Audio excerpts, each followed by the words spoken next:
ਸ਼ੇਖ ਫਰੀਦ ਜੀ ਦੇ ਪਾਵਨ ਸਲੋਕਾਂ ਦੀ ਵਿਚਾਰ ਲੜੀ ਵਿੱਚ ਆਪਾਂ ਸਾਂਝੀ ਕਰਦੇ ਆ ਰਹੇ ਹਾਂ। ਕੱਲ੍ਹ ਤੱਕ ਆਉਂਦਿਆਂ ਆਪ ਜੀ ਨੇ 77 ਨੰਬਰ ਸਲੋਕ ਤੱਕ ਗੁਰਮਤਿ ਵਿਚਾਰ ਸ਼ਰਵਣ ਕੀਤੀ ਸੀ। ਚੱਬਣ ਚੱਲਣ ਰਤਨ ਸੇ ਸੁਨੀਅਰ ਬਹਿ ਗਏ, ਖੇੜੇ ਮੁੱਤੀ ਧਾ ਸੇ ਜਾਨੀ ਚੱਲ ਗਏ। ਆਪਾਂ ਸਮਝਿਆ ਸੀ ਬਈ ਮਨੁੱਖ ਦੀ ਹਾਲਤ ਜਦੋਂ ਇਹ ਹੋ ਜਾਂਦੀ ਹੈ, ਉਸਦੇ ਜੋ ਇੰਦਰੇ ਹਨ ਅਤੇ ਸਰੀਰ ਦੇ ਕੁਝ ਜ਼ਰੂਰੀ ਹਿੱਸੇ ਹਨ, ਜਿਵੇਂ ਦੰਦ ਹੈ, ਜ਼ੁਬਾਨ ਹੈ, ਲੱਤਾਂ ਹਨ, ਕੰਨ ਹਨ, ਅੱਖਾਂ ਹਨ। ਬਜ਼ੁਰਗੀ ਦੇ ਹਿਸਾਬ ਨਾਲ ਜਾਂ ਸਰੀਰ ਦੀ ਕਿਸੇ ਕਮਜ਼ੋਰੀ ਦੇ ਹਿਸਾਬ ਨਾਲ ਜਦੋਂ ਇਹਨਾਂ ਦੀ ਸਮਰੱਥਾ ਘਟ ਜਾਂਦੀ ਹੈ, ਸੱਤਿਆ ਘਟ ਜਾਂਦੀ ਹੈ, ਸਰੀਰ ਕਮਜ਼ੋਰ ਹੋ ਜਾਂਦਾ ਹੈ, ਨਾ ਤੁਰ ਹੁੰਦਾ, ਨਾ ਵੇਖ ਹੁੰਦਾ, ਨਾ ਚੱਬ ਹੁੰਦਾ, ਨਾ ਖਾਹ ਹੁੰਦਾ, ਨਾ ਸੁਣ ਹੁੰਦਾ।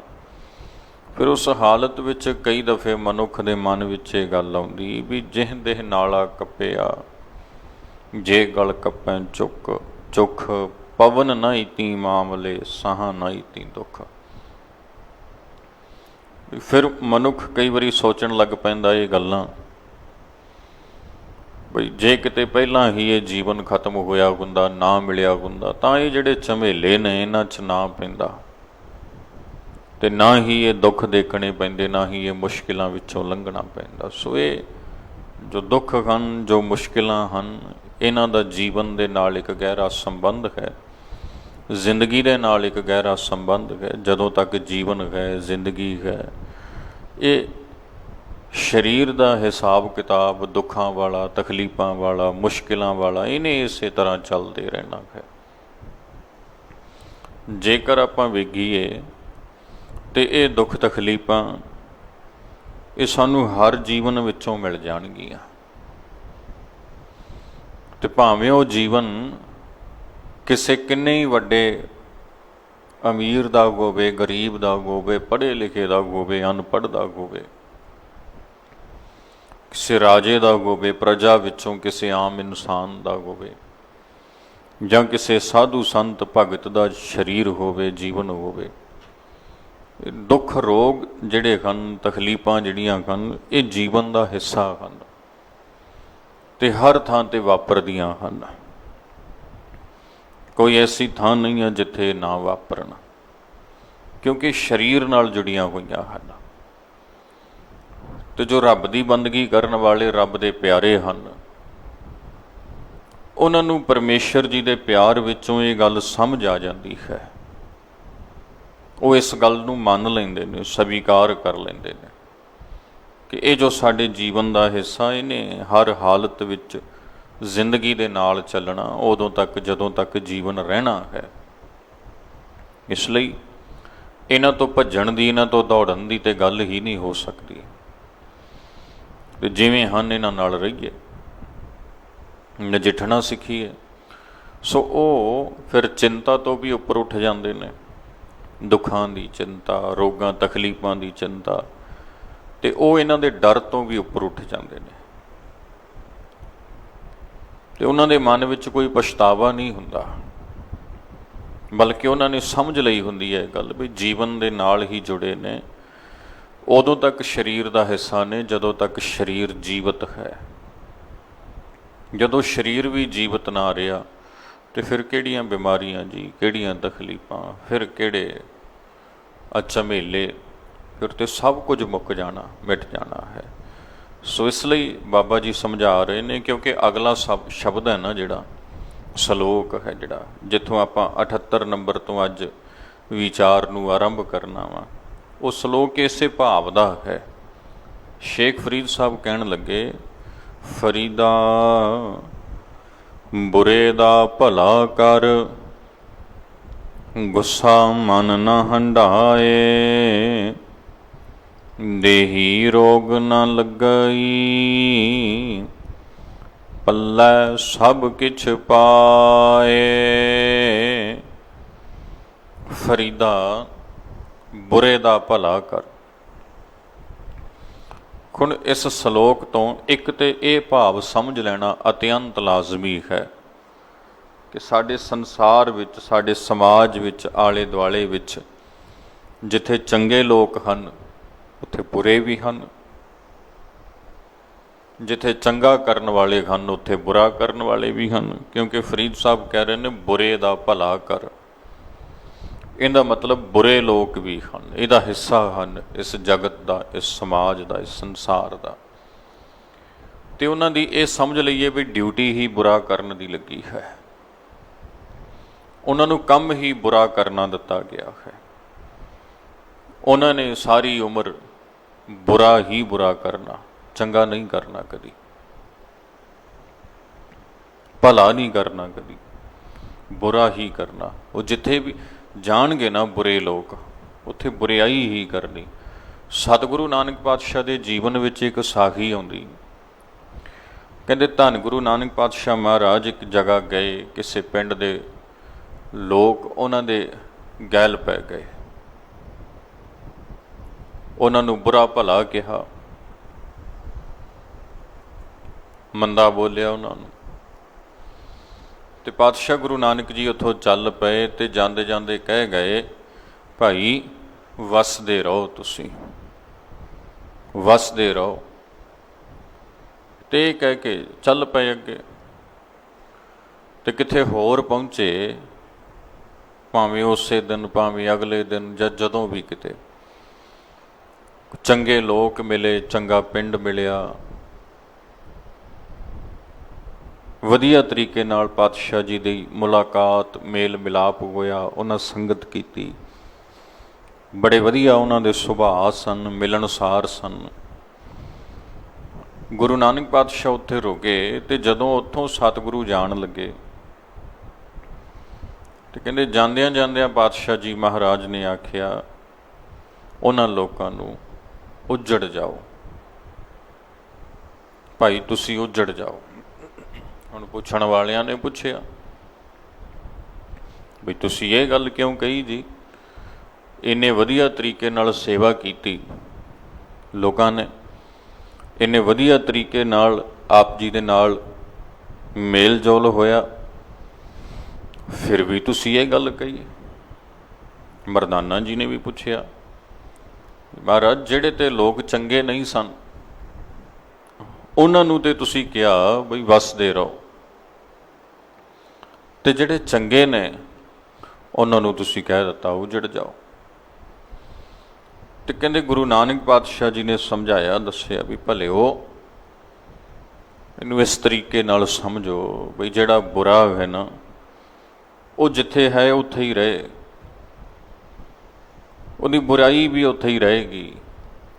ਤੇ ਜਿਹੜਾ ਭਲਾ ਹੈ ਨਾ ਉਹ ਜਿੱਥੇ ਵੀ ਜਾਏਗਾ, ਭਲਾਈ, ਚੰਗਿਆਈ, ਉਹਦੇ ਗੁਣ ਉਹਦੇ ਨਾਲ ਜਾਣਗੇ। ਉਹ ਆਪਣੇ ਗੁਣਾਂ ਦੀ ਮਹਿਕ ਹਰ ਉਸ ਸਥਾਨ ਤੇ ਵੰਡੇਗਾ ਜਿੱਥੇ ਉਹ ਭਲਾ ਪੁਰਖ ਜਾਏਗਾ, ਜਿੱਥੇ ਉਹ ਚੰਗਾ ਇਨਸਾਨ ਜਾਏਗਾ। ਚੰਗੇ ਆਪਣੇ ਨਾਲ ਚੰਗਿਆਈ ਲੈ ਕੇ ਜਾਂਦੇ ਹਨ ਸਾਧ ਸੰਗਤ, ਬੁਰੇ ਆਪਣੇ ਨਾਲ ਬੁਰਿਆਈ ਲੈ ਕੇ ਜਾਂਦੇ ਹਨ।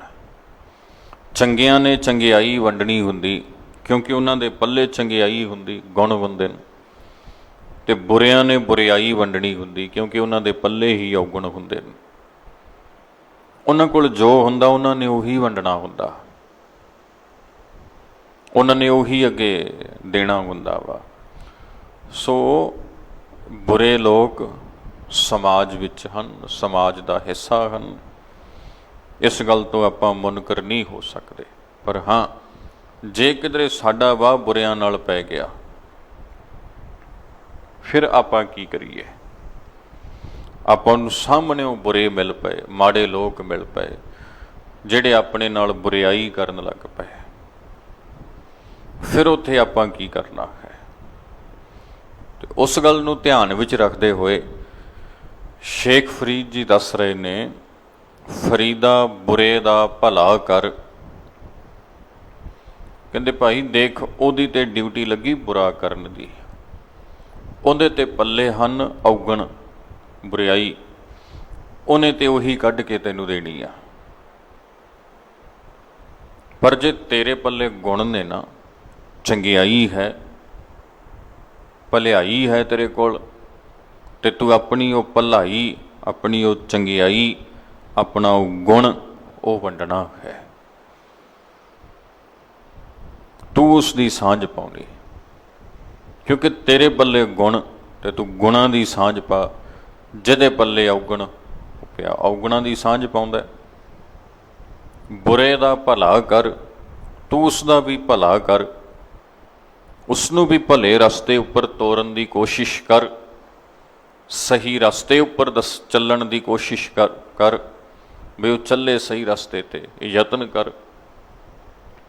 गुस्सा मन ना हंडाए, ते अपने मन विच गुस्सा ना हंडा। कई बारी ना साध संगत लोकी गुस्सा बड़ा हंडाउंदे ने, कई ते गुस्सा इन्ना हंडाउंदे ने बई उन्हां दा गुस्सा साल साल भर, 2-2 साल, 5-5 साल, 50-50 साल नाल ही चलदा रहिंदा, उसे नूं हंडाई जांदे ने। गुस्से नूं बहुत हंडाउंदे ने, गुस्से नूं लोकी। बाबा फरीद जी कहंदे गुस्सा मन ना हंडाए, भलिया हंडाउण लई होर बहुत कुछ आ, तू गुस्सा ना हंडा। तू मन च क्रोध ना कर, गुस्सा ना रख के बैठ अपने मन दे अंदर। बुरा करन वाले ने बुरा करना, पर तू उहदा चंगा कर। जे फिर भी तेरा बुरा करदा ते तू अपने मन च गुस्सा ना हंडा, तू अपने मन विच बुरा ना सोच ना, क्योंकि तैनू बुरा करन लई नहीं भेजिया। तैनू बुरा गुस्सा हंडाउण लई, क्रोध हंडाउण लई ये जीवन नहीं मिलिया। क्रोध हंडाएगा, गुस्सा हंडाएगा तो भलिया जीवन ने बेकार ही जाना है, नकारा ही जाना है, नकारा ही जाना ना जी। जेकर इस शरीर नाल, इस जीवन नाल गुस्सा हंडाउंदे रहे तो शरीर का जिन्ना समा है साध संगत तो बेकार ही जाएगा ना। तो गुस्सा हंडा के असी की करांगे जी? अपना कीमती समा बर्बाद करांगे, होर कुछ भी नहीं कर सकते। अपना जो कीमती समा ना गुस्से विच, क्रोध विच, उहनूं खत्म करांगे। पातशाह कहंदे ने काम क्रोध काया कौ गालै, ज्यों कंचन सुहागा ढालै। जिवें भाई सुहागा कंचन नूं, सोने नूं ढाल दिंदा ना, तिवें ही ये जिहड़े काम क्रोध हन, जो गुस्सा है, ये शरीर नूं गाल दिंदा, खत्म कर दिंदा। जिवें टोकरी च पिया फल कोई सड़ जाए, कोई सब्जी सड़ जाए, गल जाए, वो किसी काम नहीं ना आउंदी। इदां ही गुस्सा ये विकार शरीर नूं गाल दिंदे ने, साड़ दिंदे ने, शरीर का कीमती समा नष्ट कर दिंदे ने, बेकार कर दिंदे ने। फिर लख यतन कीतियां भी वो समा हथ नहीं आया करदा बंदा, जो एक दफे लंघ जावे। इसलिए बाबा जी कहते बुरे दा भला कर, भाई तू अपने वालों भला कर। ते इत्थे एक बेनती मैं होर कर दियां, भला करन तो भाव की है? इहदा अर्थ भाव ये नहीं लेना भी कोई तुहाडे नाल ठगी मार के तुर जाए तो फिर भी तुसी आखो भी भाई उहदे आ जांदे जांदे दे बोझे चों इन्ने पैसे डिग गए सी ते चक के उहनूं फड़ा आईए, भी भलिया हुण तू चोरी करके लैके दे गया, राह च खिंडा गया, भी ले जा चक के। इत्थे ये भाव नहीं हैगा बुरा बुरे दा भला करन तो। भला इनू नहीं कहते बई इनू भला कहते आ भी जे कोई किसी नूं जबरदस्ती कुट के मार के दौड़िया जा रहा तो जांदा जांदा डिग पिया, तो थोनू सारी गल का पता है बई ये बुरा करके आया, तो तुसी फटाफट उन्होंने चुको, उहदे कपड़े झाड़ो तो उन्होंने आखो भी दौड़ जा नहीं तेरे पैणियां। इदां नहीं बुरे दा भला करना। असल विच उहदा भला करना की आ? ये उहदा भला करना नहीं आ। इनू भला करना नहीं कहते, बुरे दा भला। बुरे मनुख दा भला करन तो भाव यह है कि उन्होंने समझाया जाए, उन्होंने दसिया जाए ਭਾਈ ਜੋ ਤੂੰ ਕਰ ਰਿਹਾ ਨਾ ਇਹ ਗਲਤ ਕਰ ਰਿਹਾ, ਇੱਦਾਂ ਨਹੀਂ, ਸਹੀ ਗੱਲ ਆਇਆ। ਇਹਨੂੰ ਕਹਿੰਦੇ ਆ ਬੁਰੇ ਦਾ ਭਲਾ ਕਰਨਾ। ਵੀ ਬੁਰਾ ਬੰਦਾ ਉਹ ਤੇ ਬੁਰਾ ਸੋਚ ਰਿਹਾ ਸੀ, ਪਰ ਤੁਸੀਂ ਉਸ ਦਾ ਭਲਾ ਕਰ ਦਿੱਤਾ ਜਾ ਕੇ। ਗੁਰੂ ਨਾਨਕ ਪਾਤਸ਼ਾਹ ਨੇ ਕੌਡੇ ਰਾਖਸ਼ ਦਾ ਭਲਾ ਕਿਵੇਂ ਕੀਤਾ ਜੀ? ਇਹ ਤੇ ਬੁਰਾ ਸੀ ਨਾ, ਉਹਦਾ ਭਲਾ ਕਿਵੇਂ ਕੀਤਾ? ਹੁਣ ਜਦੋਂ ਉਹਨੇ ਗੁਰੂ ਨਾਨਕ ਪਾਤਸ਼ਾਹ ਦੇ ਸਾਥੀ ਨੂੰ ਫੜਿਆ, ਮਰਦਾਨਾ ਜੀ ਨੂੰ, ਫਿਰ ਉਹਦਾ ਭਲਾ ਕਿਵੇਂ ਕੀਤਾ? ਇਸ ਰੂਪ 'ਚ ਕੀਤਾ ਵੀ ਚੱਲ ਹੁਣ ਤੂੰ ਮਰਦਾਨੇ ਨੂੰ ਫੜ ਲਿਆ, ਚੱਲ ਠੀਕ ਹੈ ਭਾਈ ਮੈਂ ਹੁਣ ਚੱਲਿਆ, ਇੱਦਾਂ ਕੀਤਾ? ਜਾਂ ਉਹਨੂੰ ਸਮਝਾਈ ਗੱਲ ਵੀ ਦੇਖ ਭਲਿਆ, ਇਹ ਜਿਹੜੇ ਰਾਹ 'ਤੇ ਤੂੰ ਚੱਲ ਰਿਹਾ ਹੈ ਨਾ, ਇਹ ਜਿਹੜਾ ਕੁਛ ਤੂੰ ਕਰ ਰਿਹਾ ਹੈ ਇਹ ਠੀਕ ਨਹੀਂ ਹੈਗਾ, ਇਹ ਗਲਤ ਕਦਮ ਚੁੱਕ ਲਏ ਨੇ। ਲੱਖ ਬੁਰੇ ਹੋਣਗੇ ਲੋਕ, ਪਰ ਤੈਨੂੰ ਇਸ ਰੂਪ ਦੇ ਵਿੱਚ ਉਹਨਾਂ ਨਾਲ ਸਲੂਕ ਕਰਨ ਦਾ ਅਧਿਕਾਰ ਕਿਹਨੇ ਦੇ ਦਿੱਤਾ? ਇਹ ਅਧਿਕਾਰ ਤੈਨੂੰ ਕਿਹਨੇ ਦਿੱਤਾ ਵਾ? ਗੁਰੂ ਨਾਨਕ ਪਾਤਸ਼ਾਹ ਨੇ ਉਹਦਾ ਭਲਾ ਇਸ ਰੂਪ 'ਚ ਕੀਤਾ ਕਿ ਉਹਨੂੰ ਅੱਗੇ ਵਾਸਤੇ ਤੋਂ ਬੁਰਾ ਕਰਨ ਤੋਂ ਰੋਕ ਦਿੱਤਾ। ਇਹ ਹੈਗਾ ਜੀ ਬੁਰੇ ਦਾ ਭਲਾ ਕਰਨਾ। ਸੱਜਣ ਗੁਰੂ ਨਾਨਕ ਸਾਹਿਬ ਨੂੰ ਮਿਲਣ ਤੋਂ ਪਹਿਲਾਂ ਬੁਰਾ ਕਰਦਾ ਸੀ, ਤੇ ਗੁਰੂ ਨਾਨਕ ਸਾਹਿਬ ਨੇ ਉਹਦਾ ਭਲਾ ਕਿਵੇਂ ਕੀਤਾ? ਉਹਨੂੰ ਉਸ ਰਾਹ ਤੋਂ ਮੋੜ ਲਿਆਂਦਾ, ਮੋੜ ਕੇ ਲਿਆਂਦਾ। ਇਹ ਹੈਗਾ ਭਲਾ ਕਰਨਾ, ਮੋੜ ਕੇ ਲਿਆ ਕੇ ਭਲੇ ਰਸਤੇ ਤੇ ਤੋਰ ਦਿੱਤਾ। ਇਹਨੂੰ ਕਹਿੰਦੇ ਨੇ ਬੁਰੇ ਦਾ ਭਲਾ ਕਰ। ਬੁਰੇ ਬੰਦੇ ਨੂੰ ਸਹੀ ਰਸਤੇ ਤੇ ਪਾਉਣਾ ਬੁਰੇ ਦਾ ਭਲਾ ਕਰਨਾ ਹੈ। ਤੇ ਗੁੱਸਾ ਮਨ ਨਾ ਹੰਢਾਏ ਭਾਈ, ਜੇਕਰ ਬੁਰੇ ਬੰਦੇ ਨੂੰ ਭਲਾ ਬਣਾਉਣਾ ਵਾ ਤੇ ਗੁੱਸਾ ਮਨ ਨਾ ਹੰਢਾਏ। ਮਨ ਵਿੱਚ ਗੁੱਸਾ ਹੰਢਾ ਕੇ ਭਲਾ ਨਹੀਂ ਕੀਤਾ ਜਾ ਸਕਦਾ। ਮਨ ਵਿੱਚ ਨਫ਼ਰਤ ਹੰਢਾ ਕੇ, ਗੁੱਸਾ ਹੰਢਾ ਕੇ ਭਲਾ ਨਹੀਂ ਕੀਤਾ ਜਾ ਸਕਦਾ। ਭਲਾ ਕਰਨ ਲਈ ਮਨ ਵਿੱਚੋਂ ਗੁੱਸਾ, ਨਫ਼ਰਤ ਇਹਨੂੰ ਕੱਢਣਾ ਪੈਂਦਾ। ਜਦੋਂ ਮਨ ਵਿੱਚੋਂ ਗੁੱਸਾ ਤੇ ਨਫ਼ਰਤ ਨਿਕਲ ਜਾਏ, ਫਿਰ ਹੀ ਸ਼ੁੱਧ ਮਨ ਨਾਲ ਬੁਰਿਆਂ ਦਾ ਭਲਾ ਕੀਤਾ ਜਾ ਸਕਦਾ ਵਾ, ਭਲੇ ਰਾਹ ਤੇ ਉੱਪਰ ਤੋਰਿਆ ਜਾ ਸਕਦਾ ਵਾ, ਹੈ ਨਾ। ਸੋ ਸੋਚ ਕੇ ਦੇਖੋ ਸਾਧ ਸੰਗਤ, ਸ਼੍ਰੀ ਗੁਰੂ ਹਰਗੋਬਿੰਦ ਜੀ ਮਹਾਰਾਜ, ਕੱਲ੍ਹ ਮੀਰੀ ਪੀਰੀ ਦਿਵਸ ਸੀ, ਹੈ ਨਾ। 2 ਤਲਵਾਰਾਂ ਬੱਧੀਆਂ, ਇੱਕ ਮੀਰੀ ਦੀ ਇੱਕ ਪੀਰੀ ਦੀ, ਮੀਰੀ ਪੀਰੀ ਦਿਵਸ ਸੀ ਕੱਲ੍ਹ। ਗੁਰੂ ਹਰਗੋਬਿੰਦ ਸਾਹਿਬ ਸੱਚੇ ਪਾਤਸ਼ਾਹ ਮਹਾਰਾਜ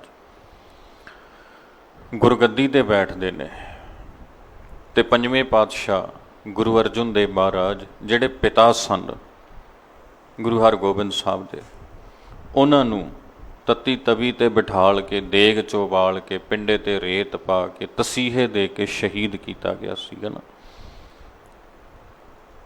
ਕਿੰਨੇ ਤਸੀਹੇ ਦਿੱਤੇ ਗਏ ਸਨ, ਕਿੰਨਾ ਜ਼ੁਲਮ ਢਾਇਆ ਗਿਆ ਸੀ। ਤੇ ਜਦੋਂ ਉਹੀ ਜ਼ੁਲਮ ਢਾਉਣ ਵਾਲਾ ਸ਼ਾਸਕ ਜਹਾਂਗੀਰ ਗੁਰੂ ਹਰਗੋਬਿੰਦ ਸਾਹਿਬ ਸੱਚੇ ਪਾਤਸ਼ਾਹ ਦੇ ਸਾਹਮਣੇ ਹੁੰਦਾ, ਤੇ ਸਤਿਗੁਰੂ ਗੁਰੂ ਹਰਗੋਬਿੰਦ ਸਾਹਿਬ ਸੱਚੇ ਪਾਤਸ਼ਾਹ ਨੇ ਗੁੱਸਾ ਨਹੀਂ ਹੰਢਾਇਆ ਨਾ, ਬਲਕਿ ਉਸ ਬੁਰੇ ਨੂੰ ਇਸ ਤਰੀਕੇ ਨਾਲ ਡੀਲ ਕੀਤਾ ਬਈ ਅੱਗੇ ਤੋਂ ਉਹ ਬੁਰਿਆਈ ਨਾ ਕਰੇ, ਉਸ ਦੇ ਅੰਦਰੋਂ ਬੁਰਾਈ ਨੂੰ ਖਤਮ ਕਰ ਦਿੱਤਾ ਜਾਵੇ। ਮੁਲਾਕਾਤ ਹੋਈ, ਬਚਨ ਬਿਲਾਸ ਹੋਏ, ਗੱਲਬਾਤ ਹੋਈ, ਸਮਝ ਦਿੱਤੀ ਗਈ। ਉਹਨੂੰ ਪੁੱਛਿਆ ਗਿਆ ਵੀ ਤੂੰ ਐਵੇਂ ਕਿਉਂ ਕੀਤਾ? ਫਿਰ ਉਹਨੂੰ ਸਾਰੀ ਗੱਲ ਸਪਸ਼ਟ ਕਰਕੇ ਗੁਰੂ ਹਰਗੋਬਿੰਦ ਸਾਹਿਬ ਨੇ ਦੱਸੀ ਵੀ ਸਾਡਾ ਸਿਧਾਂਤ, ਸਾਡੀਆਂ ਮਨੌਤਾਂ ਆਹ ਨੇ, ਤੇ ਤੂੰ ਐਂ ਕੀਤਾ ਭਾਈ। ਤੇ ਉਹਨੂੰ ਮਹਿਸੂਸ ਕਰਾਇਆ, ਉਹਨੂੰ ਅਹਿਸਾਸ ਕਰਵਾ ਦਿੱਤਾ ਕਿ ਸੱਚਮੁੱਚ ਮੈਂ ਬੁਰਾ ਕੀਤਾ, ਬਹੁਤ ਬੁਰਾ ਕੀਤਾ, ਬਹੁਤ ਗਲਤ ਕੀਤਾ। ਬੁਰੇ ਇਨਸਾਨ ਨੂੰ ਇਹ ਅਹਿਸਾਸ ਹੋ ਜਾਣਾ ਨਾ ਕਿ ਮੈਂ ਬੁਰਿਆਈ ਕੀਤੀ ਆ, ਇਹ ਆਪਣੇ ਆਪ 'ਚ ਬਹੁਤ ਵੱਡੀ ਗੱਲ ਆ। ਕਿਸੇ ਮਨੁੱਖ ਨੇ ਗਲਤੀ ਕਰ ਦਿੱਤੀ, ਉਹਨੂੰ ਝਿੜਕਣ ਤੋਂ ਭਾਵ ਹੀ ਨਹੀਂ ਹੁੰਦਾ ਵੀ ਆਪਾਂ ਉਹਦੀ ਤੌਹੀਨ ਕਰੀਏ, ਉਹਦੀ ਬੇਇੱਜ਼ਤੀ ਕਰੀਏ, ਨਹੀਂ। ਪਿਆਰ ਨਾਲ ਸਮਝਾਉਣ ਦਾ ਭਾਵ ਇਹ ਹੁੰਦਾ ਕਿ ਉਹਨੂੰ ਅਹਿਸਾਸ ਹੋ ਜਾਏ ਇਹ ਮੇਰੀ ਗਲਤੀ ਸੀ, ਤਾਂ ਕਿ ਅੱਗੇ ਤੋਂ ਨਾ ਦੁਹਰਾਈ ਜਾਵੇ। ਇਹ ਹੁੰਦਾ ਭਲਾ ਕਰਨਾ। ਤੇ ਜੇ ਮਨ ਵਿੱਚ ਗੁੱਸਾ ਹੰਢਾ ਕੇ ਧੜਾ ਧੜ ਕੁੱਟਣ ਬੈਠ ਗਏ, ਧੜਾ ਧੜ ਮਾਰਨ ਬੈਠ ਗਏ, ਬੁਰੇ ਬੁਰੇ ਸ਼ਬਦ ਬੋਲਣ ਬੈਠ ਗਏ, ਉਹ ਚੀਜ਼ ਨਹੀਂ ਪਾਈ। ਪਾਤਸ਼ਾਹ ਕਹਿੰਦੇ ਜਦੋਂ ਭਲਾ ਕਰਨਾ ਨਾ, ਫਿਰ ਮਨ ਵਿੱਚ ਗੁੱਸਾ ਨਹੀਂ ਹੰਢਾਇਆ ਜਾਂਦਾ ਨਾ, ਫਿਰ ਗੁੱਸੇ ਨੂੰ ਪਰੇ ਰੱਖ ਕੇ ਭਲਾ ਕੀਤਾ ਜਾਂਦਾ ਹੁੰਦਾ। ਤੇ ਇਹਦੇ ਨਾਲ ਕੀ ਹੁੰਦਾ ਜੀ, ਦੇਹੀ ਰੋਗ ਨਾ ਲੱਗਈ, ਪੱਲੇ ਸਭ ਕਿਛ ਪਾਏ। ਦੇਹੀ ਨੂੰ ਰੋਗ ਵੀ ਨਹੀਂ ਲੱਗਦੇ। ਗੁੱਸਾ ਕਿੱਥੋਂ ਪੈਦਾ ਹੁੰਦਾ ਜੀ? ਨਫ਼ਰਤ ਵਿੱਚੋਂ। ਨਫ਼ਰਤ ਵਿੱਚੋਂ ਗੁੱਸਾ ਤੇ ਕ੍ਰੋਧ ਪੈਦਾ ਹੁੰਦਾ ਵਾ। ਤੇ ਅੱਜ ਦੀ ਤੇ ਮੈਡੀਕਲ ਸਾਇੰਸ ਵੀ ਇਹ ਮੰਨਦੀ ਆ ਵੀ ਜਿਹਨੂੰ ਗੁੱਸਾ ਵੱਧ ਆਉਂਦਾ, ਜਿਹਨੂੰ ਕ੍ਰੋਧ ਵੱਧ ਆਉਂਦਾ, ਉਹ ਬਲੱਡ ਪ੍ਰੈਸ਼ਰ ਦੀ ਬਿਮਾਰੀ ਦਾ ਸ਼ਿਕਾਰ ਹੋ ਸਕਦਾ ਵਾ। ਉਹਦੇ ਹਾਰਟ ਦੀ ਕੋਈ ਨਾੜੀ ਵੀ ਬਲੌਕੇਜ ਹੋ ਸਕਦੀ ਆ, ਉਹਦੇ ਦਿਮਾਗ ਦੀ ਕੋਈ ਨਸ ਵੀ ਫਟ ਸਕਦੀ ਆ ਗੁੱਸੇ ਨਾਲ। ਇਹ ਹੋ ਸਕਦਾ ਵਾ ਕ੍ਰੋਧ ਨਾਲ। ਤੇ ਹੁਣ ਇਹ ਸਰੀਰ ਨੂੰ ਬਿਮਾਰੀਆਂ ਲੱਗਣੀਆਂ। ਤੇ ਗੁਰੂ ਬਾਬਾ ਜੀ ਕਹਿੰਦੇ ਦੇਹੀ ਰੋਗ ਨਾ ਲੱਗਈ। ਜਦੋਂ ਤੂੰ ਗੁੱਸਾ ਨਹੀਂ ਹੰਢਾਏਂਗਾ ਨਾ, ਗੁੱਸਾ ਹੰਢਾਉਣਾ ਛੱਡ ਦੇਂਗਾ, ਫਿਰ ਦੇਹੀ ਰੋਗ ਨਾ ਲੱਗਈ। ਫਿਰ ਦੇਹੀ ਨੂੰ ਇਹ ਚਿੰਤਾਵਾਂ ਵਰਗੇ ਰੋਗ ਵੀ ਨਹੀਂ ਲੱਗਣੇ, ਫਿਰ ਦੇਹੀ ਨੂੰ ਇਹ ਬਿਮਾਰੀਆਂ ਵੀ ਨਹੀਂ ਲੱਗਣੀਆਂ। ਪੱਲੇ ਸਭ ਕੁਛ ਪਾਏ। ਤੇ ਭਾਈ ਜਿਹੜੇ ਤੇਰੇ ਗੁਣ ਹਨ, ਉਹਨਾਂ ਸਾਰਿਆਂ ਨੂੰ ਤੂੰ ਆਪਣੇ ਪੱਲੇ ਰੱਖਣਾ ਕਰੇਗਾ, ਸਾਰੇ ਤੇਰੇ ਪੱਲੇ ਹੋਣਗੇ। ਸੋ ਇਸ ਰੂਪ ਦੇ ਵਿੱਚ ਬਾਬਾ ਫਰੀਦ ਜੀ ਮਹਾਰਾਜ ਨੇ ਸਮਝਾਉਣਾ ਕੀਤਾ ਕਿ ਨਾ, ਇਸ ਗੱਲ ਦੀ ਹੋਰ ਵਿਆਖਿਆ ਕਰਦੇ ਹੋਏ ਅੱਗੇ ਆਪ ਜੀ ਲਿਖਦੇ ਨੇ, ਫਰੀਦਾ ਪੰਖ ਪ੍ਰਾਹੁਣੀ ਦੁਨੀ ਸੁਹਾਵਾ ਬਾਗ, ਨੌਬਤ ਵੱਜੀ ਸੁਬਹ ਸਿਉ ਚੱਲਣ ਕਾ ਕਰ ਸਾਜ। ਪੰਖ ਪ੍ਰਾਹੁਣੀ ਦੁਨੀ ਸੁਹਾਵਾ ਬਾਗ। ਸ਼ੇਖ ਫਰੀਦ ਜੀ ਕਹਿੰਦੇ ਭਾਈ ਕਾਹਦੇ ਕ੍ਰੋਧ, ਕਾਹਦੀਆਂ ਨਫ਼ਰਤਾਂ। ਇੱਥੇ ਪੰਖ ਪ੍ਰਾਹੁਣੀ ਦੁਨੀ ਸੁਹਾਵਾ ਬਾਗ, ਇਹ ਦੁਨੀਆ ਇੱਕ ਸੁਹਾਵਣਾ ਬਗੀਚਾ ਹੈ। ਇਹ ਦੁਨੀਆ ਬਹੁਤਾ ਸੁਹਾਵਣਾ ਬਾਗ ਹੈ ਇੱਕ। ਆਪਾਂ ਤੇ ਇੱਥੇ ਲੋਕੀ ਬਾਗ ਵੇਖਣ ਜਾਂਦੇ ਹਨ, ਉਹ ਬਣੇ ਹੁੰਦੇ ਨੇ, ਉਹ ਕੀ ਹੁੰਦੇ ਨੇ, ਉਹ ਚਿੜੀਆ ਘਰ ਵਗੈਰਾ ਜਾਂ ਹੋਰ ਚੀਜ਼ਾਂ ਵੇਖਣ ਜਾਂਦੇ ਨੇ, ਬਗੀਚੇ ਵੇਖਣ ਜਾਂਦੇ ਨੇ ਲੋਕੀ, ਭਾਂਤ ਭਾਂਤ ਦੇ ਦਰਖਤਾਂ, ਫੁੱਲਾਂ, ਫਲਾਂ ਦੇ ਬੂਟੇ। ਅਸਲ ਵਿੱਚ ਸ਼ੇਖ ਫਰੀਦ ਜੀ ਕਹਿਣ ਲੱਗੇ ਕੁਝ ਉਚੇਚੀਆਂ ਥਾਵਾਂ ਬਗੀਚੇ ਨਹੀਂ ਹੈਗੇ, ਇਹ ਸਾਰੀ ਦੁਨੀਆ ਹੀ ਇੱਕ ਬੜਾ ਸੁਹਾਵਣਾ ਬਾਗ ਹੈ, ਬਹੁਤ ਪਿਆਰਾ ਬਾਗ ਹੈ। ਤੇ ਅਸੀਂ ਜੀਵ ਇੱਥੇ ਪੰਛੀਆਂ ਦੇ ਵਾਂਗ ਹਾਂ। ਜਿਵੇਂ ਪੰਛੀਆਂ ਦੀ ਇੱਕ ਡਾਰ ਕਿਸੇ ਬਾਗ ਵਿੱਚ ਜਾ ਕੇ ਉਤਰੇ ਤੇ ਉਸ ਬਾਗ ਵਿੱਚ ਲੱਗੇ ਹੋਣ ਫਲਾਂ ਵਾਲੇ ਬੂਟੇ, ਉਹਨਾਂ ਤੇ ਫਲ ਲੱਗੇ ਹੋਣ ਤੇ ਉਹ ਫਲ ਖਾਣ ਲੱਗ ਜਾਣ ਪੰਛੀ, ਤੇ ਉਹ ਜਿਹੜੀ ਪੰਛੀਆਂ ਦੀ ਡਾਰ ਉੱਡ ਕੇ ਬਾਗ ਵਿੱਚ ਉਤਰਦੀ ਆ ਨਾ ਭਾਈ, ਉਹ ਪ੍ਰਾਹੁਣਿਆਂ ਵਰਗੀ ਹੁੰਦੀ ਹੈ, ਭਾਵ ਕਿ ਮਹਿਮਾਨਾਂ ਵਰਗੀ ਹੁੰਦੀ। ਉਹ ਉਤਰੀ ਬਸ ਉੱਥੇ, ਉਹਨੇ ਉੱਥੋਂ ਫਲ ਖਾਧਾ, ਚਾਲਾ ਪਾ ਦਿੱਤਾ, ਉਡਾਰੀ ਮਾਰ ਦਿੱਤੀ, ਚੱਲ ਪਏ ਅੱਗੇ ਨੂੰ। ਬਸ ਜਿਵੇਂ ਉਹ ਪੰਛੀ ਬਾਗਾਂ ਦੇ ਵਿੱਚ ਮਹਿਮਾਨਾਂ ਦੀ ਤਰ੍ਹਾਂ ਹੁੰਦੇ ਨੇ, ਬਿਲਕੁਲ ਉਸੇ ਤਰ੍ਹਾਂ ਅਸੀਂ ਲੋਕ ਵੀ ਆ ਦੁਨੀਆ ਸੁਹਾਵੇ ਬਾਗ ਵਿੱਚ ਮਹਿਮਾਨ ਹਾਂ। ਤੇ ਕੋਈ ਪਤਾ ਨਹੀਂ ਕਿਸ ਪੰਛੀ ਨੇ ਕਦੋਂ ਉਡਾਰੀ ਮਾਰ ਜਾਣੀ। ਕਿੰਨੇ ਤੇ ਸਾਡੇ ਕੋਲੇ ਬੈਠਿਆਂ ਬੈਠਿਆਂ ਉਡਾਰੀ ਮਾਰ ਗਏ, ਚਲੇ ਗਏ, ਕਿੰਨਿਆਂ ਨੇ ਚਲੇ ਜਾਣਾ ਹੈ। ਨੌਬਤ ਵੱਜੀ ਸੁਬਹ ਸਿਉ ਚੱਲਣ ਕਾ ਕਰ ਸਾਜ। ਕਹਿੰਦੇ ਸਵੇਰ ਦੀ ਨੌਬਤ ਵੱਜ ਗਈ ਆ ਭਾਈ, ਤੇ ਹੁਣ ਚੱਲਣ ਦੀ ਤਿਆਰੀ ਕਰ। ਨੌਬਤ ਵੱਜਣ ਤੋਂ ਭਾਵ ਕੀ ਹੁੰਦਾ ਸਾਧ ਸੰਗਤ? ਪਹਿਲੇ ਸਮਿਆਂ 'ਚ ਨਾ, ਜਦੋਂ ਕੋਈ ਕਾਫਲਾ ਹਿਜਰ ਕਰਦਾ ਸੀ, ਇੱਕ ਥਾਂ ਤੋਂ ਦੂਜੀ ਥਾਂ 'ਤੇ ਜਾਂਦਾ ਸੀ, ਤੇ ਜਿੱਥੇ ਉਹਨਾਂ ਨੂੰ ਰਾਤ ਪੈਂਦੀ ਉੱਥੇ ਰੁਕ ਜਾਂਦੇ ਸਨ। ਤੇ ਸਵੇਰੇ ਉਹਨਾਂ ਦੇ ਵਿੱਚੋਂ ਇੱਕ ਜਣੇ ਦੀ ਡਿਊਟੀ ਲੱਗੀ ਹੁੰਦੀ ਸੀ ਵੀ ਸਵਖਤੇ ਜਾਗਣਾ, ਤੇ ਉਹਨੇ ਨਾ ਜਾਗ ਕੇ ਉੱਚੀ ਦਿਨੇ ਧੌਂਸਾ ਵਜਾ ਦੇਣਾ ਹੁੰਦਾ, ਉੱਚੀ ਦਿਨੇ ਨਗਾਰਾ ਵਜਾ ਦੇਣਾ ਹੁੰਦਾ, ਤੇ ਉਹਦੀ ਡਗ ਡਗ ਦੀ ਧੁਨ ਸਾਰਿਆਂ ਨੂੰ ਸੁਣਦੀ। ਉਹਨੂੰ ਕਹਿੰਦੇ ਸਨ ਨੌਬਤ ਵੱਜਣੀ। ਤੇ ਜਦੋਂ ਨੌਬਤ ਵੱਜਦੀ ਸੀ ਫਿਰ ਉਸ ਵੇਲੇ ਤਿਆਰੀ ਕੀਤੀ ਜਾਂਦੀ ਸੀ ਚਾਲਾ ਪਾਉਣ ਦੀ। ਉਹਦਾ ਭਾਵ ਇਹ ਹੁੰਦਾ ਸੀ, ਉਹਨੂੰ ਵਜਾਉਣ ਦਾ, ਧੌਂਸੇ ਨੂੰ ਵਜਾਉਣ ਦਾ ਭਾਵ ਇਹ ਹੁੰਦਾ ਸੀ ਵੀ ਭਾਈ ਹੁਣ ਵੇਲਾ ਹੋ ਗਿਆ, ਹੁਣ ਚਾਲੇ ਪਾਉਣ ਦੀ ਤਿਆਰੀ ਕਰੋ, ਹੁਣ ਇੱਥੋਂ ਚਾਲਾ ਪਾਉਣ ਦੀ ਤਿਆਰੀ ਕਰੋ। ਤੇ ਸ਼ੇਖ ਫਰੀਦ ਜੀ ਕਹਿਣ ਲੱਗੇ ਨੌਬਤ ਵੱਜੀ ਸੁਬਹ ਸਿਉਂ, ਕਹਿੰਦੇ ਭਾਈ ਬਿਲਕੁਲ ਉਸੇ ਤਰ੍ਹਾਂ ਸਾਡੀ ਜ਼ਿੰਦਗੀ ਦੀ ਰਾਤ ਵੀ ਲੰਘ ਚੁੱਕੀ ਆ ਤੇ ਸਵੇਰ ਦੀ ਨੌਬਤ ਵੱਜ ਚੁੱਕੀ ਹੈ, ਚਾਲਾ ਪਾਉਣ ਦੀ ਤਿਆਰੀ ਹੋ ਚੁੱਕੀ ਆ। ਤੂੰ ਚੱਲਣ ਕਾ ਕਰ ਸਾਜ, ਭਾਈ ਤੂੰ ਆਪਣੀ ਤਿਆਰੀ ਕਰ ਹੁਣ ਇੱਥੋਂ ਤੁਰਨ ਦੀ, ਆਪਣੀ ਤਿਆਰੀ ਕਰ ਤੁਰਨ ਦੀ। ਕਿਉਂਕਿ ਹੁਣ ਉਹ ਟ੍ਰੇਨ ਨਹੀਂ ਹੁੰਦੀ, ਟ੍ਰੇਨ 'ਚ ਸਫ਼ਰ ਕੀਤਾ ਹੁਣ ਆਪ ਜੀ ਨੇ। ਟ੍ਰੇਨ ਜਦੋਂ ਇੱਕ ਸਟੇਸ਼ਨ ਤੋਂ ਦੂਜੇ 'ਤੇ ਜਾਂਦੀ ਆ, ਇੱਥੋਂ ਹਜ਼ੂਰ ਸਾਹਿਬ ਆਪ ਜੀ ਗਏ ਹੋਵੋ, ਟ੍ਰੇਨ ਦੇ ਵਿੱਚ ਗਏ ਹੋਵੋਗੇ ਕਈ ਦਫੇ, ਕਿਸੇ ਹੋਰ ਅਸਥਾਨ 'ਤੇ ਗਏ ਹੋਵੋਗੇ। ਜਦੋਂ ਇੱਕ ਸਟੇਸ਼ਨ 'ਤੇ ਰੁਕ ਜਾਂਦੀ ਆ ਨਾ, ਉਹਦਾ ਸਟਾਪੇਜ ਹੁੰਦਾ 15 ਮਿੰਟਾਂ ਲਈ, 20 ਮਿੰਟਾਂ ਲਈ ਉਹਨੇ ਕਿਤੇ ਰੁਕਣਾ ਹੁੰਦਾ। ਜਦੋਂ ਟ੍ਰੇਨ ਰੁਕ ਜਾਏ ਤੇ ਫਿਰ ਕਈ ਮੁਸਾਫਿਰ ਕੀ ਕਰਦੇ ਨੇ, ਉੱਤਰ ਜਾਂਦੇ ਨੇ। ਉੱਤਰ ਕੇ ਕਿਸੇ ਨੇ ਪਾਣੀ ਦੀ ਬੋਤਲ ਲੈ ਲਈ, ਕਿਸੇ ਨੇ ਉੱਤਰ ਕੇ ਉਹ ਜਿਹੜਾ ਹੁੰਦਾ ਰੇਲਵੇ ਸਟੇਸ਼ਨ ਉਹਦੇ ਉੱਪਰ ਗੇੜਾ ਦੇ ਲਿਆ। ਤੇ ਟ੍ਰੇਨ ਤੁਰਨ ਤੋਂ ਪਹਿਲਾਂ ਨਾ ਇੱਕ ਅਲਾਰਮ ਮਾਰਦੀ ਆ। ਜਦੋਂ ਟ੍ਰੇਨ ਨੇ ਤੁਰਨਾ ਹੁੰਦਾ ਨਾ, ਤੁਰਨ ਤੋਂ ਪਹਿਲਾਂ ਉਹਦਾ ਡਰਾਈਵਰ ਇੱਕ ਅਲਾਰਮ ਦੱਬਦਾ ਵਾ, ਉੱਚੀ ਦਨੇ ਉਹ ਅਲਾਰਮ ਵੱਜਦਾ। ਉਹਦਾ ਭਾਵ ਕੀ ਹੁੰਦਾ ਵੀ ਭਾਈ ਆ ਚੱਲਣ ਲੱਗੀ ਜਿਹੜੀ ਇਸ ਪਲੇਟਫਾਰਮ 'ਤੇ ਖੜੀ ਸੀ, ਤੇ ਜਿਹੜੇ ਆਸੇ-ਪਾਸੇ ਭੱਜੇ ਫਿਰਦੇ ਆ ਨਾ, ਤਿਆਰੀ ਕਰ ਲਓ ਤਿਆਰੀ ਭਾਈ, ਹੁਣ ਲੰਘਣਾ ਇਹਨੇ। ਤੇ ਇੱਕ ਦਫੇ ਲੰਘ ਗਈ ਤੇ ਮੁੜ ਕੇ ਨਹੀਂ ਤੁਹਾਨੂੰ ਮਿਲਣੀ। ਉਹਦੇ ਅਲਾਰਮ ਦਾ ਭਾਵ ਇਹੀ ਹੁੰਦਾ। ਹੁਣ ਉਹ ਜਿਹੜਾ ਟ੍ਰੇਨ ਦਾ ਅਲਾਰਮ ਆ, ਉਹਨੂੰ ਆਪਾਂ ਇੱਥੇ ਸਮਝ ਲਈਏ, ਸੌਖਾ ਰਹਿਣਾ ਵਾ। ਨੌਬਤ ਵੱਜੀ ਸੁਬਹ ਸਿਉਂ ਚੱਲਣ ਕਾ ਕਰ ਸਾਜ। ਜਿਵੇਂ ਮੁਸਾਫਿਰ ਸਾਰੇ ਦੌੜ ਕੇ ਆ ਜਾਂਦੇ ਨੇ ਟ੍ਰੇਨ ਦੀ ਆਵਾਜ਼ ਸੁਣ ਕੇ, ਉਹਦੀ ਵਿਸਲ ਸੁਣ ਕੇ, ਇਸੇ ਤਰ੍ਹਾਂ ਭਾਈ ਆ ਜ਼ਿੰਦਗੀ, ਜਦੋਂ ਇਹ ਜੀਵਨ ਸ਼ੁਰੂ ਹੋਇਆ ਸੀ ਤੇ ਮੌਤ ਦਾ ਅਲਾਰਮ ਵੀ ਉਸੇ ਵੇਲੇ ਵੱਜ ਗਿਆ ਸੀ। ਕਿਸੇ ਨੇ ਤੇ ਉਹਨੂੰ ਸੁਣ ਕੇ ਤਿਆਰੀ ਕਰ ਲਈ ਤੇ ਕਿਸੇ ਨੇ ਉਸ ਅਲਾਰਮ ਨੂੰ ਸੁਣਿਆ ਅਣਸੁਣਿਆ ਕਰ ਦਿੱਤਾ। ਤੇ ਸ਼ੇਖ ਫਰੀਦ ਜੀ ਕਹਿੰਦੇ ਜਿਨ੍ਹਾਂ ਨੇ ਨਹੀਂ ਨਾ ਸੁਣਿਆ, ਜਿਨ੍ਹਾਂ ਨੂੰ ਨਹੀਂ ਸਮਝ ਪਈ, ਭਾਈ ਸੁਣ ਲਓ ਇਹ ਨੌਬਤ ਵੱਜੀ ਹੋਈ ਆ, ਪਤਾ ਨਹੀਂ ਕਦੋਂ ਚਾਲਾ ਪਾਉਣਾ ਪੈ ਜਾਏ। ਇਸ ਲਈ ਆਪਣੀ ਤਿਆਰੀ ਰੱਖੀਏ, ਆਪਾਂ ਆਪਣੇ ਜੀਵਨ ਨੂੰ ਸਮੇਟ ਕੇ ਤੇ ਸੰਕੋਚ ਕੇ ਰੱਖੀਏ, ਕੋਈ ਪਤਾ ਨਹੀਂ ਕਿਸ ਵੇਲੇ ਇੱਥੋਂ ਚਾਲਾ ਪਾਉਣਾ ਪੈ ਜਾਏ। ਇਸ ਲਈ ਭਾਈ ਬੁਰੇ ਦਾ ਭਲਾ ਕਰ, ਗੁੱਸਾ ਮਨ ਨਾ ਹੰਡਾਏ, ਦੇਹੀ ਰੋਗ ਨਾ ਲੱਗਈ, ਪੱਲੇ ਸਭ ਕਿਛ ਪਾਏ।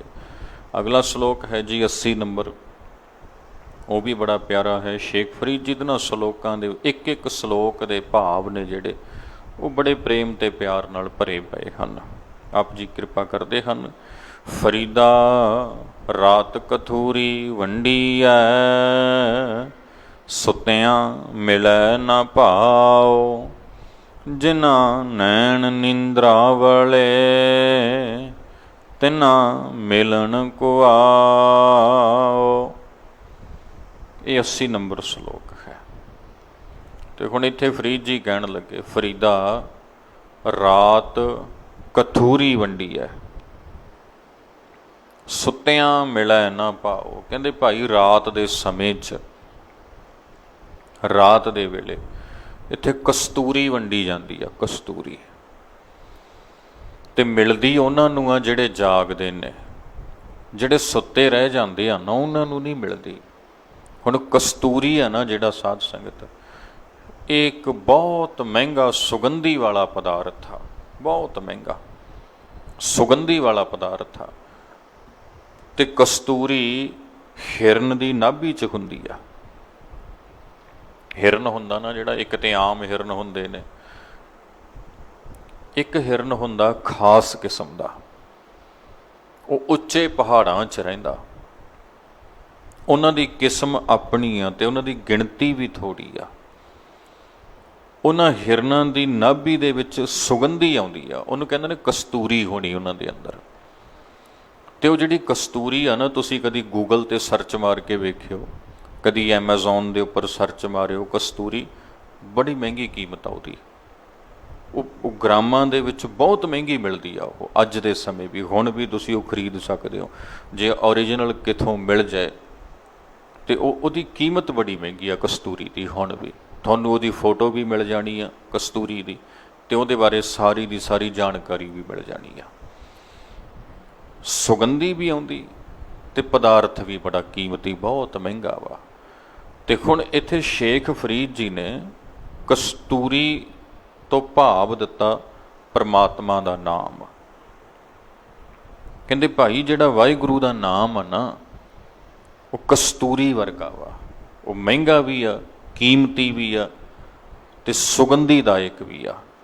ਜਿਹਦੇ ਜੀਵਨ 'ਚ ਵਸ ਜਾਂਦਾ, ਜਿਹਦੇ ਮਨ ਮੰਦਰ 'ਚ ਬੈਠ ਜਾਂਦਾ, ਉਹਦੇ ਮਨ ਮੰਦਰ ਨੂੰ ਉਹ ਮੁਅੱਤਰ ਕਰ ਦਿੰਦਾ। ਜਿੱਥੇ ਨਾ ਕਸਤੂਰੀ ਰੱਖ ਦਿਓ, ਜਿਸ ਘਰ 'ਚ ਐਦਾਂ ਕਿਸੇ ਖੁੱਲ੍ਹੀ ਥਾਂ ਦੇ ਉੱਪਰ ਉਹਨੂੰ ਦੀਵਾਰ ਉੱਪਰ ਟੰਗ ਦਿਓ ਤੁਸੀਂ ਕਸਤੂਰੀ ਨੂੰ, ਉਹਨੇ ਸੁਗੰਧਿਤ ਕਰ ਦੇਣਾ ਸਾਰੇ ਆਲੇ ਦੁਆਲੇ ਨੂੰ, ਸੁਗੰਧਿਤ ਕਰ ਦੇਣਾ ਉਹਨੇ।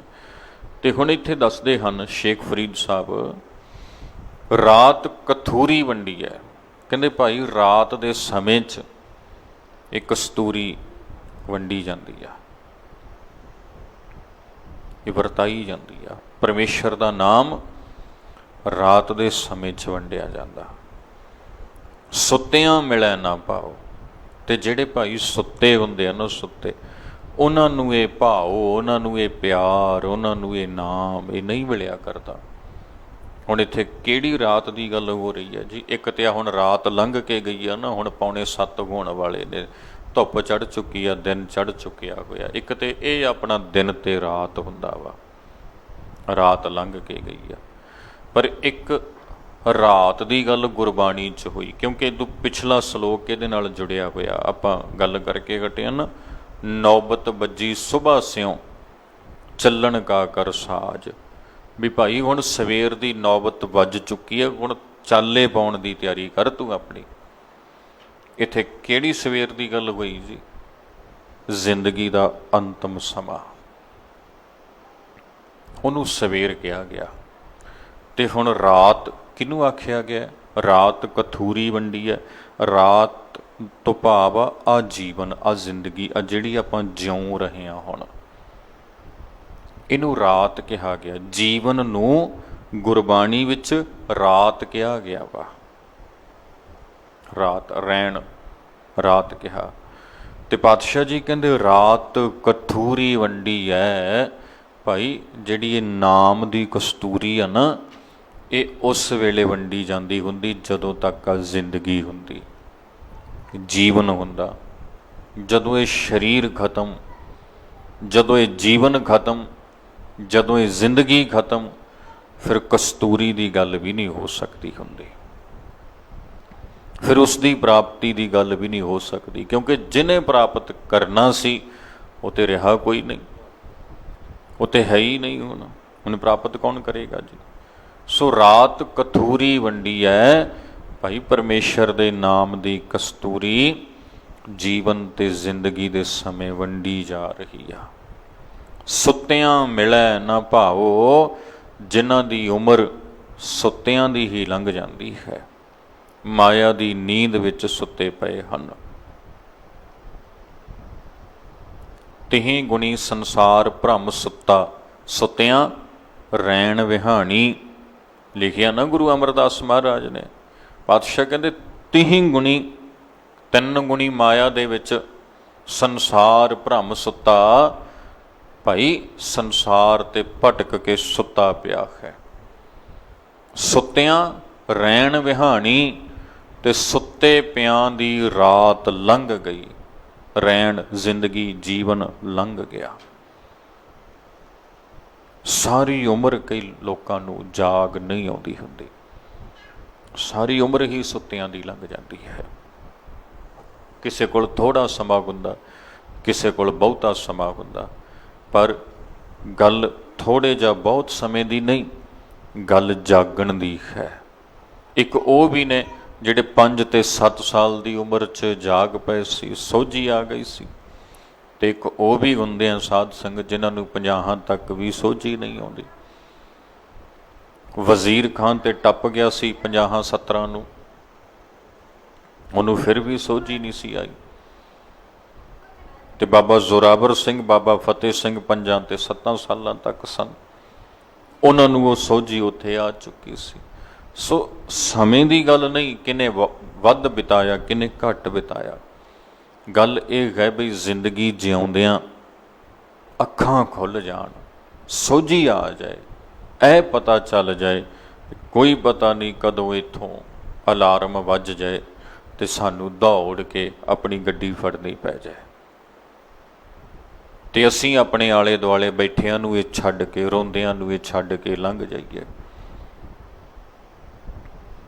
ਸਰੀਰ ਕੋਲੇ ਬੈਠੇ ਹੋਣ ਤੇ ਸਰੀਰ ਦੇ ਅੰਦਰਲਾ ਜੀਵਨ ਉਹ ਲੰਘ ਚੁੱਕਿਆ ਹੋਵੇ, ਉਹ ਖਤਮ ਹੋ ਚੁੱਕਿਆ ਹੋਵੇ।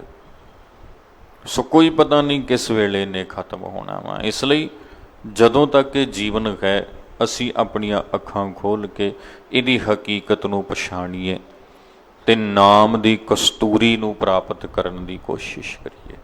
ਬਾਬਾ ਜੀ ਕਹਿੰਦੇ ਰਾਤ ਕਥੂਰੀ ਵੰਡੀ ਹੈ, ਸੁੱਤਿਆਂ ਮਿਲੈ ਨਾ ਭਾਓ।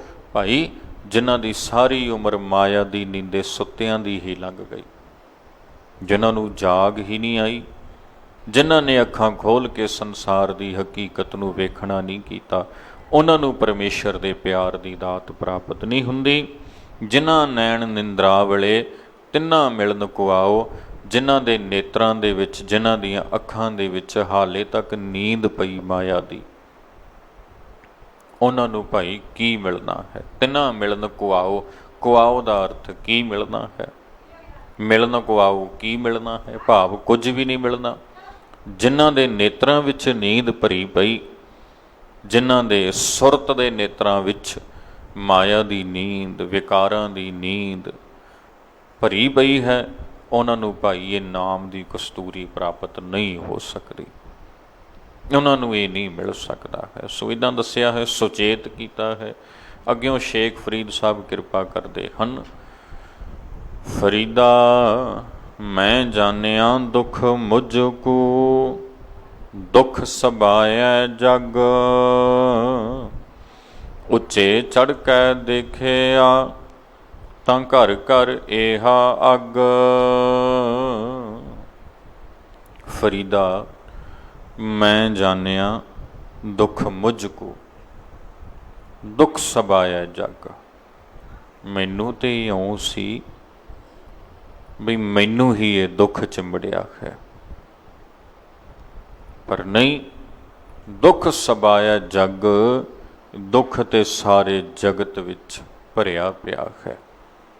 ਪਾਤਸ਼ਾਹ ਲਿਖਦੇ ਆ ਬਾਣੀ 'ਚ ਇੱਕ ਥਾਂ ਤੇ, ਕਹਿੰਦੇ ਦੁੱਖ ਕੀਆਂ ਪੰਡਾਂ ਖੁੱਲੀਆਂ, ਸੁੱਖ ਨਾ ਨਿਕਲਿਓ ਕੋਏ। ਤੇ ਭਾਈ ਬਾਲੀ ਰੋਵੈ ਨਾਹੀਂ ਪਤਾਰ, ਨਾਨਕ ਦੁਖੀਆ ਸਭ ਸੰਸਾਰ। ਦੁੱਖ ਦੇ ਨਾਲ ਭਰੇ ਪਏ ਹਨ ਲੋਕ, ਦੁਖੀ ਹਨ। ਤੇ ਦੁਖੀ ਕਿਉਂ ਨੇ? ਦੁਖੀ ਹੋਣ ਦਾ ਕਾਰਨ ਕੀ ਹੈ? ਕਿਉਂਕਿ ਦੁੱਖ ਸਹੇੜੇ ਆਪ ਨੇ। ਕੁਝ ਇਹੋ ਜਿਹੇ ਕਰਮ ਕੀਤੇ, ਕੁਝ ਇਹੋ ਜਿਹੀਆਂ ਗਲਤੀਆਂ ਹੋਈਆਂ ਜਿਨ੍ਹਾਂ ਕਰਕੇ ਹੁਣ ਦੁੱਖ ਭੋਗਣਾ ਪੈ ਰਿਹਾ ਵਾ। ਤੇ ਇਹ ਦੁੱਖ ਕਿਸੇ ਨੇ ਬਾਹਰੋਂ ਤੇ ਨਹੀਂ ਨਾ ਦਿੱਤਾ, ਗਲਤੀਆਂ ਵਿੱਚੋਂ ਪੈਦਾ ਹੋਏ ਦੁੱਖ ਹਨ। ਤੇ ਜਦੋਂ ਹੋ ਗਏ ਪੈਦਾ, ਫਿਰ ਇਹ ਵੀ ਚੇਤਾ ਰੱਖਣਾ ਚਾਹੀਦਾ ਵਾ ਬਈ ਆਪੇ ਹੀ ਬੀਜੇ ਸੀ ਤੇ ਆਪੇ ਹੀ ਵੱਢਣੇ ਪੈਣੇ ਆ। ਤੇ ਹੁਣ ਵੱਢਾਂਗੇ, ਮਾੜੀ ਮੋਟੀ ਤਕਲੀਫ ਤੇ ਹੋਏਗੀ, ਕਿਉਂਕਿ ਬੀਜੇ ਆਪ ਹੋਏ ਨੇ। ਸੋ ਸਤਿਗੁਰੂ ਜੀ ਕਹਿਣ ਲੱਗੇ, ਫਰੀਦਾ ਮੈਂ ਜਾਣਿਆ ਦੁੱਖ ਮੁਝ ਕੂ। ਅਸੀਂ ਤੇ ਇਹ ਜਾਣਿਆ ਸੀ ਬਈ ਇਹ ਜਿਹੜੇ ਦੁੱਖ ਨੇ ਮਾਇਆ ਦੇ ਜਾਂ ਹੋਰ, ਇਹ ਸਾਨੂੰ ਇਹ ਹਨ ਇਕੱਲਿਆਂ ਨੂੰ।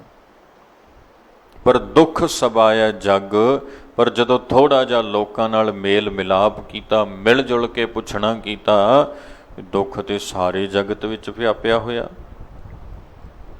ਇਹ ਤੇ ਸਾਰੇ ਜਗਤ ਵਿੱਚ ਫੈਲਿਆ ਹੋਇਆ ਵਾ। ਤੇ ਕੋਈ ਥਾਂ ਹੈ ਨਹੀਂ ਐਸੀ ਜਿੱਥੇ ਦੁੱਖ ਨਾ ਹੋਵੇ, ਜਿੱਥੇ ਦੁੱਖ ਫੈਲਿਆ ਨਾ ਹੋਵੇ। ਉੱਚਾ ਚੜ੍ਹ ਕੇ ਦੇਖਿਆ, ਕਹਿਣ ਲੱਗੇ ਜਦੋਂ ਭਾਈ ਥੋੜ੍ਹਾ ਸੁਰਤ ਨੂੰ ਉੱਚਿਆਂ ਕਰਕੇ, ਉੱਚੇ ਚੜ੍ਹ ਕੇ ਦੇਖਿਆ, ਸੁਰਤ ਉੱਚੀ ਚੁੱਕ ਕੇ ਵੇਖਣਾ ਕੀਤਾ, ਤਾਂ ਘਰ ਘਰ ਇਹ ਅੱਗ, ਤਾਂ ਹਰ ਘਰ ਵਿੱਚ, ਹਰ ਥਾਂ ਦੇ ਉੱਪਰ, ਹਰ ਮਨ ਵਿੱਚ ਇਹ ਦੁੱਖ ਪਿਆ ਦਿਖਾਈ ਦਿੱਤਾ। ਕਈ ਲੋਕਾਂ ਨੂੰ ਲੱਗਦਾ ਹੁੰਦਾ ਵੀ ਸ਼ਾਇਦ ਸਾਨੂੰ ਦੁੱਖ ਤੇ ਅਸੀਂ ਬੜੇ ਦੁਖੀ ਹਾਂ। ਜਦੋਂ ਕਦੀ ਕਿਸੇ ਦੂਜੇ ਨਾਲ ਗੱਲ ਕਰਦੇ ਹੋ ਨਾ, ਤੇ ਅੱਗਿਓਂ ਅਗਲਾ ਆਪਣੀ ਪੰਡ ਖੋਲ ਕੇ ਬੈਠ ਜਾਂਦਾ, ਆਪਣੇ ਦੁੱਖ ਫਰੋਲਣ ਲੱਗ ਜਾਂਦਾ ਵਾ। ਹੁਣ ਦੁਖੀ ਇੱਧਰ, ਦੁੱਖ ਹੀ ਇੱਧਰ। ਜ਼ਰਾ ਸੋਚਣਾ ਸਾਧ ਸੰਗਤ, ਆਪਣੀ ਸੁਰਤ ਨੂੰ ਪੁੱਛਣਾ, ਆਪਣੇ ਮਨ ਨੂੰ ਪੁੱਛਣਾ, ਮਨਾ ਕੀ ਇੱਥੇ ਦੁਖੀ ਹੋਣ ਵਾਸਤੇ ਆਇਆ ਹੈ? ਜੇ ਨਹੀਂ ਤੇ ਫਿਰ ਦੁਖੀ ਹੋ ਕਿਉਂ ਰਿਹਾ? ਭਾਈ ਇਸ ਲਈ ਹੋ ਰਿਹਾ, ਤੈਨੂੰ ਇਸ ਲਈ ਦੁਖੀ ਕੀਤਾ ਜਾ ਰਿਹਾ ਹੈ ਕਿਉਂਕਿ ਤੂੰ ਦੁਖੀ ਹੋ ਜਾਣਾ ਹੈ। ਜੇ ਤੂੰ ਦੁਖੀ ਹੋਵੇਂ ਨਾ, ਤੈਨੂੰ ਕੋਈ ਦੁਖੀ ਕਰ ਨਹੀਂ ਸਕਦਾ, ਕੋਈ ਨਹੀਂ ਦੁਖੀ ਕਰ ਸਕਦਾ ਜੇ ਤੂੰ ਦੁਖੀ ਨਾ ਹੋਵੇਂ। ਉਹ ਕਿਸੇ ਗੁਰਮੁਖ ਪਿਆਰੇ ਦੇ ਜੀਵਨ ਦੀ ਗੱਲ, ਕਹਿੰਦੇ ਕੋਈ ਆਇਆ, ਵਾਹ ਬਈ ਬੁਰਾ ਭਲਾ ਬੋਲ ਕੇ ਲੰਘ ਗਿਆ, ਉਹਨਾਂ ਅੱਗੋਂ ਹੱਸ ਕੇ ਛੱਡ ਦਿੱਤਾ। ਤੇ ਉਸ ਗੁਰਮੁਖ ਪਿਆਰੇ ਨੂੰ ਪੁੱਛਿਆ ਵੀ ਤੁਸੀਂ ਜੀ, ਤੁਹਾਨੂੰ ਇੰਨਾ ਲੋਕੀ, ਉਹ ਬੰਦਾ ਆਇਆ ਸੀ ਬੋਲ ਕੇ ਗਿਆ ਤੇ ਤੁਸੀਂ ਜਮਾਂ ਹੀ ਨਹੀਂ ਬੋਲੇ, ਤੁਸੀਂ ਹੱਸ ਰਹੇ ਹੋ ਅੱਗੇ। ਉਹ ਕਹਿੰਦੇ, ਉਹਨੇ ਆਖਿਆ ਵੀ ਭਲਿਆ ਜਿਹਦੇ ਕੋਲ ਜੋ ਹੁੰਦਾ ਨਾ ਉਹੀ ਉਹ ਵੰਡਦਾ ਹੁੰਦਾ, ਤੇ ਜਿਹੜਾ ਕੋਈ ਆ ਕੇ ਤੁਹਾਨੂੰ ਕੁਝ ਦੇਣਾ ਚਾਹੇ ਤੁਸੀਂ ਉਸ ਤੋਂ ਨਾ ਲਵੋ ਤੇ ਉਹ ਕਿਹਦੇ ਕੋਲੇ ਰਹਿ ਗਿਆ ਜੀ? ਜਿਹਨੇ ਦਿੱਤਾ ਸੀ ਉਹਦੇ ਕੋਲ ਹੀ ਰਹਿ ਗਿਆ ਨਾ, ਦੇਣਾ ਸੀ। ਕਿਸੇ ਕੋਲ ਚੀਜ਼ ਆ, ਮੰਨ ਲਓ ਇੱਦਾਂ ਮੁੱਠੀ ਭਰ ਕੇ ਤੁਹਾਨੂੰ ਦੇਣੀ ਚਾਹੁੰਦਾ, ਤੁਸੀਂ ਨਹੀਂ ਲਈ, ਉਹ ਤੇ ਉਹਦੀ ਮੁੱਠੀ 'ਚ ਰਹਿ ਗਈ ਨਾ। ਉਹ ਕਹਿੰਦੇ ਭਾਈ ਉਹ ਮੈਨੂੰ ਗਾਲਾਂ ਦੇ ਕੇ ਗਿਆ, ਮੈਨੂੰ ਬੁਰਾ ਬੋਲ ਕੇ ਗਿਆ, ਮੈਨੂੰ ਪੁੱਠਾ ਸਿੱਧਾ, ਉਹ ਸਭ ਕੁਝ ਮੈਨੂੰ ਦੇਣਾ ਚਾਹੁੰਦਾ ਸੀ, ਆਪਣੀ ਜ਼ੁਬਾਨ ਤੋਂ ਮੇਰੇ ਕੰਨਾਂ 'ਚ ਪਾਉਣਾ ਚਾਹੁੰਦਾ ਸੀ, ਮੇਰੇ ਇੱਥੇ ਮਨ 'ਚ ਧਰਨਾ ਚਾਹੁੰਦਾ ਸੀ। ਕਹਿੰਦੇ ਮੈਂ ਨਹੀਂ ਲਿਆ ਉਹਦੇ ਤੋਂ, ਮੈਂ ਨਹੀਂ ਲਈ ਉਹ ਚੀਜ਼ ਉਹਦੇ ਤੋਂ, ਮੈਂ ਉਹਦੀ ਗੱਲ ਸੁਣੀ ਅਣਸੁਣੀ ਕਰ ਦਿੱਤੀ, ਤੇ ਉਹ ਆਪਣੀਆਂ ਚੀਜ਼ਾਂ ਆਪਣੇ ਨਾਲ ਲੈ ਕੇ ਤੁਰ ਗਿਆ, ਇਸ ਲਈ ਮੈਂ ਹੱਸ ਕੇ ਛੱਡ ਦਿੱਤਾ। ਸੋ ਇਹ ਜਿਹੜੀ ਹੈ ਨਾ ਸਾਧ ਸੰਗਤ, ਸੋਝੀ ਥੋੜ੍ਹਿਆਂ ਕੋਲ ਹੁੰਦੀ, ਵਿਰਲਿਆਂ ਕੋਲ ਹੁੰਦੀ, ਤੇ ਜਿਨ੍ਹਾਂ ਕੋਲ ਹੁੰਦੀ ਹੈ ਉਹਨਾਂ ਨੂੰ ਫਿਰ ਤੱਤੀਆਂ ਤਵੀਆਂ ਵੀ ਦੁਖੀ ਨਹੀਂ ਕਰ ਸਕਦੀਆਂ ਹੁੰਦੀਆਂ, ਉਹਨਾਂ ਨੂੰ ਫਿਰ ਆਰਿਆਂ ਦੇ ਦੰਦੇ ਵੀ ਦੁਖੀ ਨਹੀਂ ਕਰ ਸਕਦੇ ਹੁੰਦੇ, ਉਹਨਾਂ ਨੂੰ ਉਬਲਦੀਆਂ ਦੇਗਾਂ ਵੀ ਦੁਖੀ ਨਹੀਂ ਕਰ ਸਕਦੀਆਂ ਹੁੰਦੀਆਂ, ਉਹਨਾਂ ਨੂੰ ਉੱਤਰ ਦਾ ਖੋਪੜ ਵੀ ਦੁਖੀ ਨਹੀਂ ਕਰ ਸਕਦਾ ਹੁੰਦਾ, ਉਹਨਾਂ ਨੂੰ ਕੋਈ ਦੁੱਖ ਨਹੀਂ ਡੋਲਾ ਸਕਦਾ ਹੁੰਦਾ ਜਿਨ੍ਹਾਂ ਨੂੰ ਸੁਖੀ ਹੋਣ ਦੀ ਜਾਂਚ ਆ ਗਈ, ਜਿਨ੍ਹਾਂ ਨੂੰ ਚੜ੍ਹਦੀ ਕਲਾ 'ਚ ਰਹਿਣ ਦੀ ਜਾਂਚ ਆ ਗਈ।